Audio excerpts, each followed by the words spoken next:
The other thing that I think that's really important as a young, especially starting out in the industry, you really need to reinvest back in yourself and in your business. When I say reinvest, I mean taking money, putting aside, and reinvesting in your education, and also reinvesting in your business in terms of marketing, PR, possibly things like updating your gym equipment on a sort of regular basis. I found that to be very, very beneficial to my business because it always gives me something to talk about in the media, and when we do any kind of marketing stuff, we kind of make that a big point that, you know, we just added this piece of equipment or that thing or this new technology, and it really gets people interested in you. And also, it sends a message out to your clientele that you're not just bringing money in and then hoarding it, but you're bringing money in and then you're reinvesting it back into the business, and because you care about them and their results.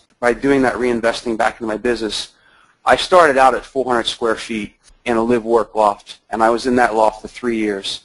The business kind of outgrew that space, so then I moved to a 2,000 square foot personal training studio.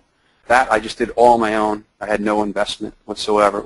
It was basically from the business that I had built from the first 3 years. And then I was there for 5 years. My business outgrew that space in about 3.5 years. So at that point, I knew I wanted to go to a larger space, but I wasn't exactly sure how much larger or what I could possibly achieve at that point in terms of a clientele and size. So I actually hired a business advisor, and I hired a guy that for 14 months who helped me build out my business plan, and really it was like getting a master's degree in business. That was another way that I reinvested back in myself and my business. I got basically an education in business in 14 months with this guy. That's amazing, Joe. And now you have this big staff, right? You have like 50 trainers and... Yeah, I mean, you know, I started out cleaning the toilets and vacuuming, you know, and doing everything, basically doing my own maintenance on my equipment to, you know, now having an entire staff, a GM, and I have a director of training operations, a director of continuing education, and then a full maintenance staff, front desk staff, and now we have about 50 trainers that train out of peak. It's amazing, man.